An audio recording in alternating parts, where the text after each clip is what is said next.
آندھی طوفان کی رفتار میں ادیان پولیس اسٹیشن پہنچا تھا۔ انایا اسے سامنے بیٹھی ہوئی نظر آ گئی تھی۔ انایا کو دیکھتے ہی اس کے قدموں کو بریک لگی۔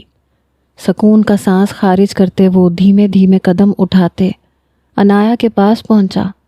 اس کے بالوں میں ہاتھ پھیرتے وہ غور سے اس کے چہرے کو دیکھ رہا تھا۔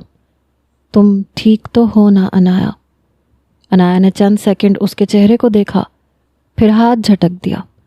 انسپکٹر صاحب، یہی ہے وہ جو مستقل مجھے پریشان کر رہا ہے، ہر جگہ میرے پیچھے آ جاتا ہے، اور اس نے میرے ساتھ زبردستی۔ وہ کہتے کہتے رو پڑی اور ادیان کے ہوش اڑے تھے۔ پولیس انسپکٹر نے اسے تو یہی بتایا تھا کہ انایا نامی کسی لڑکی نے اس کے خلاف رپورٹ درج کروائی ہے، اور یہاں آ کر اسے پتہ چلا کہ انایا نے اس کے خلاف اغوا اور زبردستی کی رپورٹ درج کروائی تھی۔ شرم تو نہیں آتی؟ لڑکی کو چھیڑتا ہے، زبردستی کرتا ہے اس کے ساتھ۔ پولیس انسپکٹر نے غصے سے ادیان کی طرف دیکھا تھا، جو ابھی بھی انایا کے چہرے پہ اتار چڑھاؤ دیکھ رہا تھا۔ کیا پوچھ رہا ہوں میں تجھ سے؟ 2 دن حوالات میں ڈالوں گا تو ساری اکڑ نکل جائے گی۔ کیوں تنگ کر رہا ہے لڑکی کو؟ ادیان کی آنکھوں میں نمی گھلنے لگی۔ وائف ہے میری، شارٹ ٹرم میموری لاس ہے اسے، خود ہی کچھ دیر میں یاد آ جائے گا کہ میں کون ہوں۔ ادیان نے موبائل فون نکال کر اپنی اور انایا کی شادی کی تصاویر پولیس انسپکٹر کے آگے رکھی، اور وہ حیران رہ گیا۔ ساتھ ہی میڈیکل رپورٹس بھی جو ادیان کے فون میں ہی محفوظ تھی، اس نے وہ پولیس انسپکٹر کو دکھا دی۔ اگر آپ چاہیں تو میں انایا کی دادی کو بھی یہاں بلوا سکتا ہوں۔ پولیس انسپکٹر کچھ دیر تک رپورٹس دیکھتا رہا، پھر سر ہلانے لگا۔ اسے سمجھ آ گیا تھا کہ مسئلہ کیا ہے۔ وہ سب تو ٹھیک ہے، آپ کی بات میں سمجھ بھی رہا ہوں، لیکن ہم اپنے طور پہ تھوڑی سی تحقیقات کریں گے۔ لڑکی نے FIR کٹوائی ہے تو ہم کم سے کم اتنی تسلی تو کریں گے کہ آپ جو کہہ رہے ہیں وہ سچ ہے۔ شور، مجھے کوئی ایشو نہیں ہے۔ انایا کو دیکھتے ہوئے وہ سکون کے ساتھ بیٹھ گیا تھا۔ کافی حد تک وہ خود کو سنبھال چکا تھا۔ اتنا تو اسے سمجھ آ گیا تھا کہ انایا کے ساتھ اس کی زندگی ہرگز بھی آسان نہیں ہونے والی، خاص کر اس وقت جب وہ اپنی بھولی ہوئی یادداشت میں اسے ہی اپنا سب سے بڑا دشمن مانتی ہے۔ سر، یہ جھوٹ کہہ رہا ہے، کوئی شادی نہیں ہوئی ہماری۔ میری دادی بھی اس کے ساتھ ملی ہوئی ہیں، وہ زبردستی میری اس کے ساتھ شادی کروانا چاہتی ہیں۔ میں نے اسے دروازے سے ہی بھگا دیا تھا، لیکن یہ پھر شاید مجھے زبردستی لے گیا۔ صبح جب میری آنکھ کھلی تو میں اس کے گھر میں تھی، اور پھر میں وہاں سے فرار ہو گئی۔ بڑی مشکل سے میں پولیس اسٹیشن پہنچی ہوں۔ انایا روتے ہوئے معصوم بچوں کی طرح اس کی شکایت کر رہی تھی، اور ادیان سانس بھر کے رہ گیا تھا۔ نہ کچھ کہنے کو تھا، نہ بتانے کو۔ انایا کا پھوٹ پھوٹ کے رونا اس کے دل کو چوٹ پہنچا رہا تھا۔ کیوں تھا ایسا کہ ہر بار وہ اسے ہی بھول رہی تھی؟ مجھے میرے بابا کے پاس جانا ہے، آپ میرے بابا کو کال کریں، ان سے پوچھیں، وہ بتائیں گے آپ کو کہ میں اسے نہیں جانتی۔ پولیس انسپکٹر نے ادیان کی طرف دیکھا۔ ان کے بابا کہاں ہیں؟ وہ دبئی میں ہوتے ہیں سر، اور وہاں ان کی اپنی ایک فیملی ہے، بہت سال ہو گئے ہیں انہیں واپس آئے۔ جھوٹ، جھوٹ ہے یہ، بابا ابھی کچھ دن پہلے گئے تھے۔ کوئی فیملی نہیں ہے ان کی وہاں، بابا جاب کرتے ہیں وہاں۔ میرے بابا مجھ سے پیار کرتے ہیں، کسی سے کوئی تعلق نہیں ہے ان کا، وہ صرف میرے ہیں، صرف میرے۔ بچوں کی طرح کہتی وہ ادیان کا گریبان پکڑ چکی تھی۔ یہ وہ دکھ، وہ تکلیف تھی جو انایا کے دل سے جاتی ہی نہیں تھی کہ اس کے باپ نے اسے چھوڑ کر باہر پردیس میں اپنی دنیا بسا لی تھی۔ اس کی ماں نے اسے چھوڑ کر کسی غیر مرد سے شادی کر لی تھی۔ دونوں ماں باپ نے اپنی راہیں جدا کی تھیں، اور انایا کا ذہن پوری طرح تباہ ہو گیا تھا۔ بچپن کی ہر تکلیف آج اس کے لیے ناقابل برداشت بن چکی تھی۔ نہیں، میرے بابا کسی اور سے شادی نہیں کر سکتے، وہ میرے ہیں، میں ان سے پیار کرتی ہوں، وہ مجھ سے پیار کرتے ہیں۔ نفی میں سر ہلاتے وہ اپنے ہی بال نوچ رہی تھی۔ انایا، پلیز بس کرو خود کو تکلیف دینا، چلو یہاں سے ہم گھر چلتے ہیں۔ پولیس آفیسر نے انایا کی حالت دیکھتے ہوئے اسے خود ادیان کو لے جانے کی اجازت دے دی تھی۔ میں نہیں جاؤں گی تمہارے ساتھ کہیں۔ کون ہو تم؟ اغوا کرنا چاہتے ہو نا مجھے؟ توان لوگے میرے بابا سے۔ دادی نے مجھے ہمیشہ بتایا تھا کہ لوگ چیزیں دے کے بچوں کو اغوا کر لیتے ہیں۔ تم بھی مجھے ایسے ہی اغوا کرنا چاہتے ہو نا؟ ادیان سے اپنا ہاتھ چھڑواتے ہوئے وہ گھبرا کے دور ہٹ رہی تھی، اور مجبوراً ادیان نے آگے بڑھ کے زبردستی اس کا ہاتھ پکڑا، اسے گاڑی میں بٹھا کر لاک کیا۔ فل سپیڈ میں گاڑی ڈرائیو کرتے ہوئے وہ اسے سیدھا اپنے گھر لایا تھا۔ خان بابا، اب اگر اس نے گھر سے باہر قدم نکالا تو آپ کی خیر نہیں ہوگی۔ میرے بغیر نہ یہ گھر سے باہر نکلے گی نہ یہ کہیں جائے گی، سمجھ آ رہی ہے آپ کو؟ سارا غصہ اس نے خان بابا پہ نکالا تھا۔ انایا کی حرکتیں، اس کی باتیں اسے بہت ٹھیس پہنچا رہی تھیں، یہ جانتے ہوئے بھی کہ وہ اپنی یادداشت میں نہیں تھی۔ ادیان کے لیے یہ بات برداشت کرنا مشکل تھا کہ وہ اسے فراموش کر چکی تھی۔ تھوڑی ہی دیر میں ڈاکٹر صاحب بھی آ گئے تھے۔ ڈاکٹر صاحب پلیز مجھے بتائیں کہ میں کیا کروں، یہ مجھے نہیں پہچانتی، اسے لگتا ہے میں اس کا دشمن ہوں۔ کوئی میڈیسن، کوئی علاج دنیا کے کسی بھی کونے میں جس سے میری انایا واپس ٹھیک ہو جائے۔ وہ مجھے تکلیف دے یہ مجھے برداشت ہے، لیکن جس طرح وہ خود کو تکلیف پہنچا رہی ہے مجھے ڈر لگ رہا ہے کہیں اسے ہی کوئی نقصان نہ ہو جائے۔ ڈاکٹر نے انایا کو نیند کا انجیکشن لگا کے سلا دیا تھا۔ دیکھیں، میں نے آپ کو پہلے ہی بتایا تھا کہ یہ بیماری کب، کیسے، کس طرح سے ٹھیک ہوگی یہ کوئی بھی نہیں جانتا۔ یہ ایک دماغی مسئلہ ہے جو وقت کے ساتھ ساتھ ٹھیک بھی ہو سکتا ہے اور مزید بگڑ بھی سکتا ہے۔ ممکن ہے کہ انہیں سب کچھ یاد آ جائے، اور یہ بھی ممکن ہے کہ یہ سب کچھ ہی بھول بیٹھے۔ زیادہ تر ایسے مریض تنہائی کا شکار ہو کر خود کو کمرے میں بند کر لیتے ہیں، خاص کر جب انہیں یہ سمجھ میں آنے لگتا ہے کہ وہ بھول رہے ہیں۔ مجھے لگتا ہے اب آپ کو انایا کو بھی اس کی حالت کے بارے میں تفصیل سے بتا دینا چاہیے۔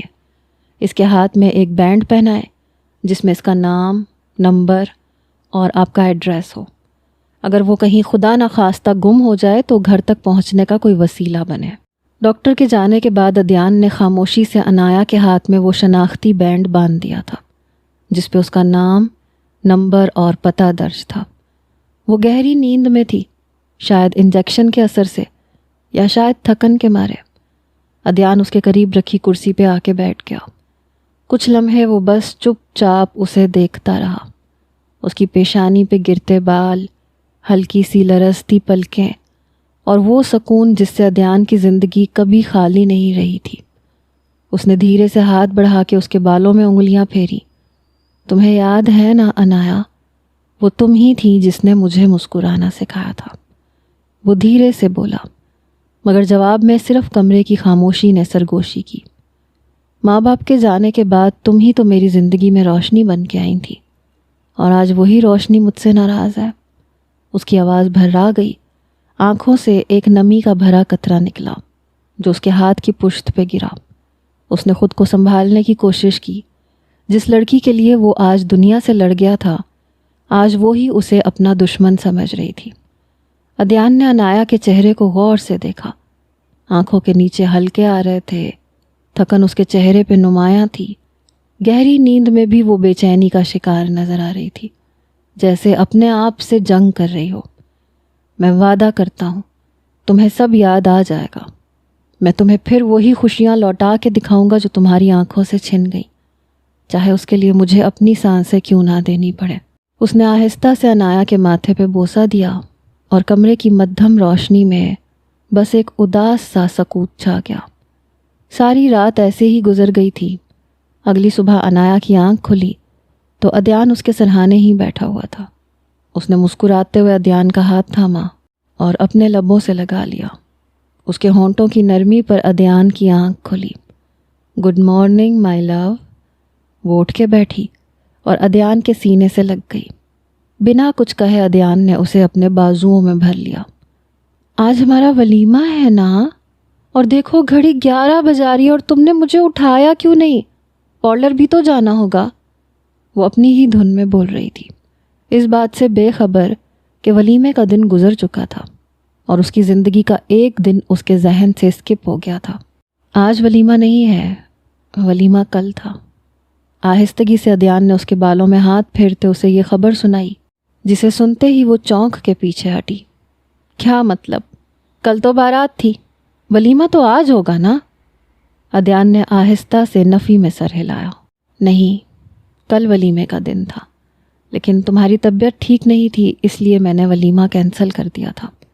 ولیمہ ہم کچھ دنوں کے بعد کریں گے، پہلے تم ٹھیک ہو جاؤ۔ مسکراتے ہوئے عدیان نے اس کا دل بہلانے کے لیے بات کو گھما دیا۔ مجھے سمجھ نہیں آ رہا، کیا کہہ رہے ہو تم؟ ہمارا نکاح ہوا تھا، پھر میں بیڈ روم میں آئی تھی، تم بھی تھے، ہم دونوں ساتھ تھے، اور پھر میں سو گئی اور اب صبح ہوئی ہے۔ ولیمے کا دن کیسے گزر گیا؟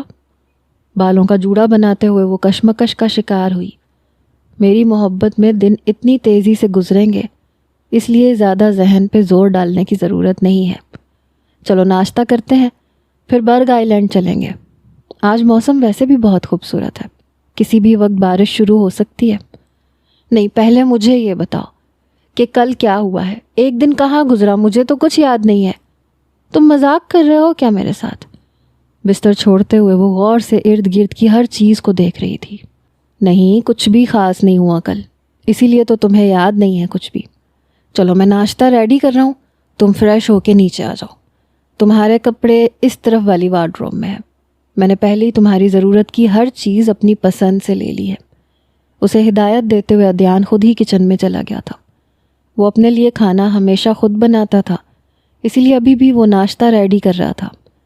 پتہ نہیں کب عنایا کو یہ سب کچھ یاد تھا اور کب وہ بھول جاتی۔ انہی سوچوں میں گم وہ تیزی سے ہاتھ چلا رہا تھا۔ عنایا نے کبرڈ کھولا تو سامنے نیوی بلو کلر کی خوبصورت سی ساڑی پہ اس کی نظر پڑی۔ دل بے اختیار ہی مچل اٹھا، یہ عدیان کا فیورٹ کلر تھا۔ ساڑی نکالتے ہوئے اس کی نظر اپنے ہی ہاتھ پہ گئی۔ ایک پلاسٹک کا بینڈ اس کے ہاتھ پہ تھا۔ وہ چونک گئی، یہ بینڈ تو اس نے نہیں پہنا تھا۔ تیزی سے اس بینڈ پہ نظر ڈالی تو اس پہ اپنا نام، عدیان کا نمبر اور ایڈریس نظر آیا۔ یہ کیوں؟ یہ کس نے پہنایا مجھے؟ کیا عدیان نے؟ وہ بینڈ نکال کر اس نے الماری میں پھینکا اور ساڑی پہن کر پوری طرح سے تیار ہو گئی۔ آئینے میں ایک نظر خود پہ ڈالی اور اپنی پونی کھول کر بالوں کو کمر پہ لہرانے کے لیے چھوڑ دیا۔ وہ واقعی بے انتہا خوبصورت لگ رہی تھی۔ پہلی بار اس نے یہ بلو کلر پہنا تھا۔ آخری نظر آئینے پہ ڈالتی وہ کمرے سے باہر نکلی تو نظر سیدھی بیرونی دروازے پہ رک گئی۔ ایک پولیس انسپکٹر وہاں کھڑا تھا، شاید عدیان کے انتظار میں، لیکن عدیان کہیں نظر نہیں آ رہا تھا، اس لیے وہ خود ہی پولیس انسپکٹر کے پاس پہنچ گئی۔ سر، خیریت ہے؟ مس عنایا، آپ ٹھیک ہیں؟ آپ نے جو FIR درج کروائی تھی، اب ہم اسے کلوز کرنا چاہ رہے تھے، اس لیے آپ کے سگنیچرز کی ضرورت تھی۔ پولیس انسپکٹر نے اس کے سامنے ایک پیپر رکھا۔ وہ حیرت سے کبھی پولیس انسپکٹر کو اور کبھی اس پیپر کو دیکھ رہی تھی۔ میں نے تو کوئی FIR درج نہیں کروائی، میں تو پہلی بار آپ سے مل رہی ہوں، اور میں بھلا کس کے خلاف FIR درج کرواؤں گی؟ وہ پیپر اٹھا کے اسے پڑھنے لگی، اور جیسے جیسے پڑھتی جا رہی تھی اس کے ہاتھ پاؤں کانپ رہے تھے۔ یہ میں نے؟ کب؟ آنکھوں میں آنسو گھلنے لگے۔ کل آپ پولیس اسٹیشن آئی تھیں مسٹر عدیان کے خلاف اغوا اور زبردستی کی رپورٹ درج کروانے کے لیے، اور پھر ہمیں پتہ چلا کہ آپ کو بھولنے کی بیماری ہے۔ پھر ہم نے بھی اپنے طور پہ تھوڑی بہت انکوائری کی ہے، اس لیے اب ہم چاہتے ہیں کہ یہ کیس کلوز ہو جائے۔ آپ سگنیچر کر دیجئے۔ پولیس والے کے کہنے پہ اس نے سگنیچر کر کے پیپر ان کے حوالے کر دیے، لیکن پل پل اس پر قیامت بیت رہی تھی۔ اپنا خیال رکھیے گا میڈم۔ پولیس انسپکٹر نے مسکراتے ہوئے اسے خدا حافظ کہا اور باہر نکل گیا۔ وہ لڑکھڑاتے قدموں سے واپس پلٹی۔ کچن سے باہر نکلتے عدیان کی نظر اس پہ پڑی تو اسے دیکھتا رہ گیا۔ اف مائی گاڈ، آج تو آپ کا خوب ستم ڈھانے کا ارادہ ہے میڈم۔ وہ مسکراتے ہوئے ناشتہ ٹیبل پہ سجا کے اس کے نزدیک چلا آیا۔ اسے بازوؤں سے پکڑتے سر سے پاؤں تک اپنی نظریں اس میں اتارنے لگا۔ عنایا بس خاموشی سے اس کا چہرہ دیکھ رہی تھی۔ عدیان، اس نے دھیرے سے اسے پکارا۔ عدیان نے چونک کے اس کی طرف دیکھا۔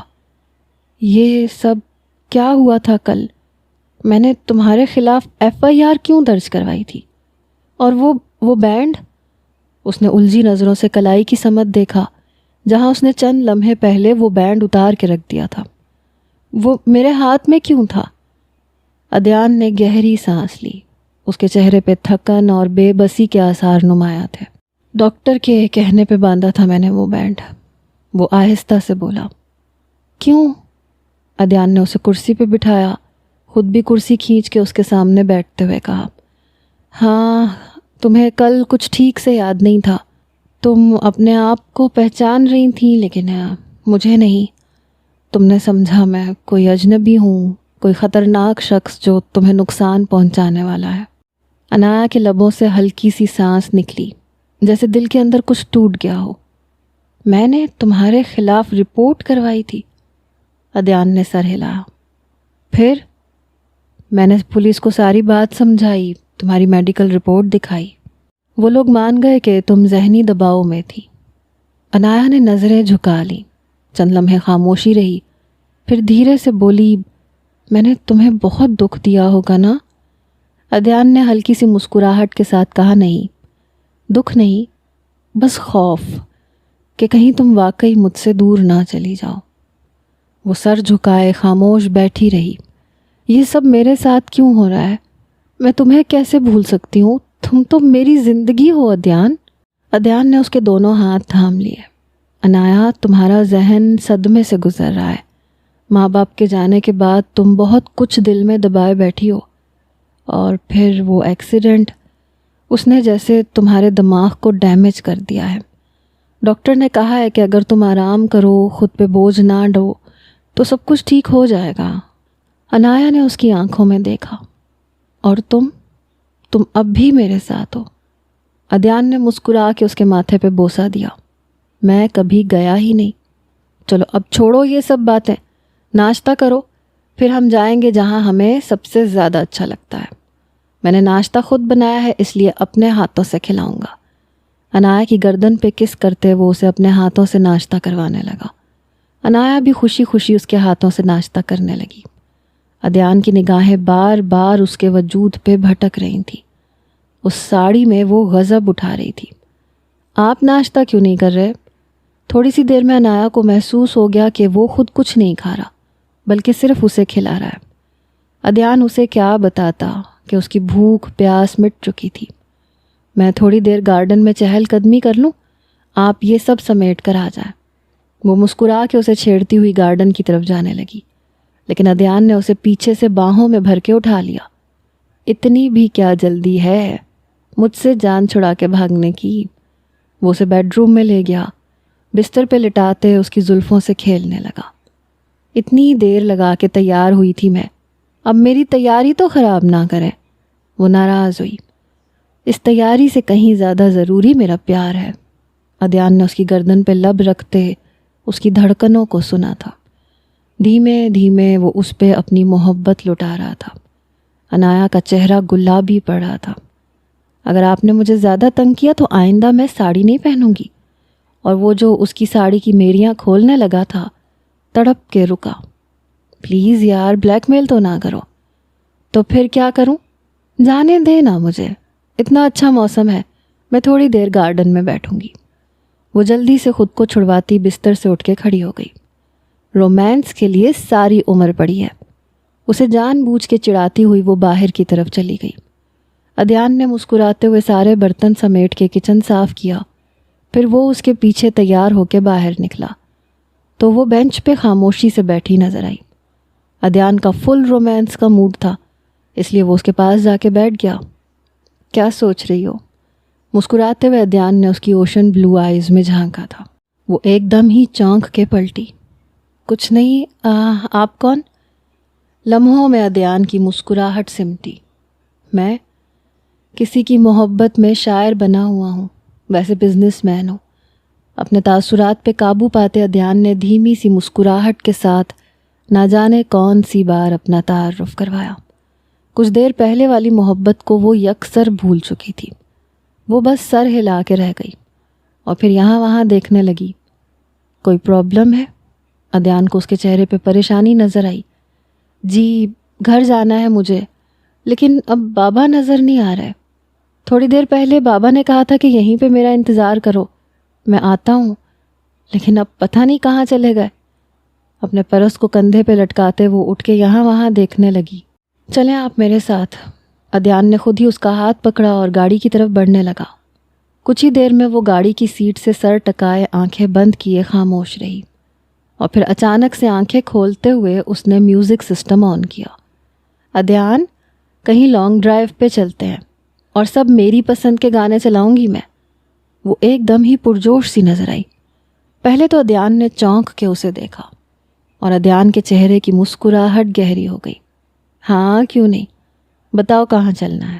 وہیں چلتے ہیں نا جہاں ہم پہلی بار ملے تھے، برگ لینڈ۔ برگ بولتے بولتے وہ ذہن پہ زور ڈال رہی تھی۔ کون سی جگہ تھی عدیان؟ نام یاد نہیں آ رہا مجھے۔ اس کے چہرے پہ بچوں کی سی معصومیت آ گئی تھی۔ برگ آئی لینڈ۔ عدیان نے فوراً ہی اس کی مشکل آسان کی۔ اس نے فل والیوم میں گانے لگائے اور ہر گانے کے ساتھ وہ فل انجوائے بھی کر رہی تھی۔ عدیان گاڑی چلاتے چلاتے بار بار اس پہ نظر بھی ڈال رہا تھا۔ یہ کیا ہے عدیان؟ اچانک ہی اس کی نظر ڈیش بورڈ پہ رکھی فائل پہ گئی اور عدیان چونک اٹھا۔ تیزی سے فائل لیتے ہوئے گاڑی کی پچھلی سیٹ پہ ڈالی۔ عدیان نہیں چاہتا تھا کہ ایک بار پھر اسے وہ یاد آئے جو اسے یاد نہیں کروانا چاہتا، اس لیے فوراً ہی فائل کو اس کی نظروں سے دور کر دیا تھا اور وہ مطمئن ہوتی پھر انجوائے کرنے لگی۔ 1 گھنٹے بعد وہ برگ آئی لینڈ پہنچ چکے تھے۔ گاڑی سے اترتے، سینڈلز پھینکتے وہ بچوں کی طرح ننگے پاؤں مٹی میں آگے کی طرف بھاگی اور عدیان ہاتھوں میں اس کے سینڈل اٹھاتے اس کے پیچھے پیچھے چلنے لگا۔ زندگی ایسے ہی تو گزر رہی تھی۔ وہ جتنا اس کے پیچھے چل رہا تھا وہ اتنا اس سے دور بھاگ رہی تھی۔ کم آن عدیان، تم پیچھے رہ گئے ہو۔ بھاگتے بھاگتے اس نے پلٹ کے ہنستے ہوئے عدیان کو آواز دی اور عدیان کے لبوں پر ایک اداسی بھری مسکراہٹ ٹھہری۔ 2 آنسو ٹوٹ کے بہتے ہوئے کالر میں جذب ہوئے۔ وہ واقعی بہت پیچھے رہ گیا تھا۔ کاش کہ وہ عنایا کے قدم سے قدم ملا پاتا۔ کچھ آگے جا کے عنایا رک گئی اور وہ تیز تیز قدم اٹھاتا اس کے پاس پہنچ چکا تھا۔ لو، آ گیا میں بھی۔ عنایا نے ایک نظر اس پہ ڈالی اور عدیان کا دل زخمی ہو گیا۔ وہ نظر بالکل غافل تھی، بالکل انجان۔ آپ نے کہا تھا آپ مجھے بابا کے پاس چھوڑیں گے، یہ کہاں لے کے آئے ہیں آپ؟ میری سینڈلز دے۔ اس نے تیزی سے ہاتھ آگے بڑھا کے اپنی سینڈلز کھینچی تھی اور گھبرا کے پیچھے ہٹی تھی۔ یہاں تو کوئی بھی نہیں ہے، یہاں کیوں لائے ہیں آپ مجھے؟ کون ہیں آپ؟ وہ قدم قدم پیچھے ہو کر اس سے دور ہو رہی تھی۔ عنایا، میں ہوں تمہارا عدیان۔ یہ وہ جگہ ہے جہاں پہلے بھی ہم کئی بار ملتے رہے ہیں، ریممبر؟ تم یہاں آنا چاہتی تھی نا، اس لیے لایا ہوں۔ وہ بے بسی سے اسے پھر سے سمجھا رہا تھا اور وہ نفی میں سر ہلاتی پیچھے ہٹ رہی تھی۔ نہیں نہیں، مجھے گھر جانا ہے، مجھے واپس چھوڑ کر آئے میرے گھر۔ وہ جو کھلکھلاتی دوڑتی یہاں تک آئی تھی، روتے ہوئے واپس گاڑی کی طرف بھاگنے لگی اور عدیان وہیں گھٹنوں کے بل مٹی میں بیٹھ گیا۔ عنایا! بالوں کو مٹھی میں جکڑتے وہ اتنی زور سے چیخا کہ عنایا کا نام چاروں طرف گونجا تھا۔ بھاگتی ہوئی عنایا نے رک کے ایک نظر اس کے ٹوٹے بکھرے وجود پہ ڈالی اور سہم گئی، اور پھر تیزی سے گاڑی تک کا سفر طے کیا۔ گاڑی میں بیٹھ کر وہ بچوں کی طرح روئے جا رہی تھی۔ اچانک اس کی نظر پیچھے اس فائل پہ پڑی اور وہ فائل اٹھا کر پھر سے پڑھنے لگی۔ اس سے پہلے بھی اس نے ایک بار یہ فائل پڑھی ہوئی تھی، لیکن اب کی بار یہ فائل اسے یاد دلا رہی تھی کہ وہ کون ہے۔ اسے خود سے تو کچھ بھی یاد نہیں آیا تھا، لیکن فائل پڑھ کے اسے اپنی بیماری سمجھ میں آ گئی تھی۔ فائل بند کرتے وہ آنسو صاف کر چکی تھی۔ عدیان خود کو سنبھال کے ڈرائیونگ سیٹ پہ آ کے بیٹھ گیا تھا۔ اس نے عنایا سے کوئی بات نہیں کی، بس گاڑی کا رخ اس نے دادی کے گھر کی جانب کر لیا۔ کیا میں واقعی جانتی ہوں آپ کو؟ کیا رشتہ ہے ہمارا؟ وہ بکھرے لہجے میں پوچھ رہی تھی، اور عدیان کو احساس ہوا کہ اس کے کمزور پڑنے پر وہ اور بھی زیادہ بکھر گئی ہے۔ عدیان نے چہرے پہ مسکراہٹ سجا لی۔ زندگی ہے آپ میری، اس سے زیادہ شاید اور کوئی لفظ ہمارے رشتے کو ڈیفائن نہیں کر سکتا۔ راستے سے پھولوں کے گجرے خریدتے ادیان نے اس کی طرف بڑھائے۔ عنایا نے وہ گجرے ہاتھوں میں پہن لیے تھے۔ کچھ ہی دیر بعد وہ اپنی دادی کے دروازے پہ کھڑی تھی۔ آ گئی میری بچی، دادی اسے سینے سے لگاتی اندر لے گئی۔ پیچھے پیچھے ادیان بھی داخل ہو گیا۔ دادی، وہ بالکل آہستگی سے دادی کے کان میں بولی، اور دادی نے چونک کے اس کی طرف دیکھا۔ یہ سچ میں میرا شوہر ہے؟ اس نے اشارے سے ادیان کی جانب دکھایا اور دادی کا دل دھک سے رہ گیا۔ ہاں میرا بچہ، ادیان تمہارا شوہر ہے، دادی نے آہستگی سے جواب دیا۔ وہ بس سر ہلا کر چپ چاپ دیواروں پہ لگی تصویریں دیکھ رہی تھی۔ ادیان پیچھے ہی صوفے پہ بیٹھ گیا۔ کچھ دیر تصویریں دیکھتے رہنے کے بعد عنایا اپنی دادی کے پاس بیٹھ گئی۔ دادی، میں ٹھیک ہوں، ادیان میرے ساتھ ہے نا، اب سب ٹھیک ہو جائے گا۔ اس نے جیسے ادیان کو پہچاننے کی کوشش کی۔ دادی نے اس کی پیشانی چومتے ہوئے کہا، اللہ تم دونوں کو ہمیشہ سلامت رکھے بیٹا، تمہارے نصیب میں ہمیشہ سکون لکھا جائے۔ عنایا نے ان کے گھٹنوں پہ سر لگایا، جیسے برسوں کی تھکن ایک لمحے میں اتر گئی ہو۔ کچھ دیر بعد وہ ادیان کے ساتھ گھر واپس آ گئی۔ دروازہ کھلتے ہی اس نے گہری سانس لی۔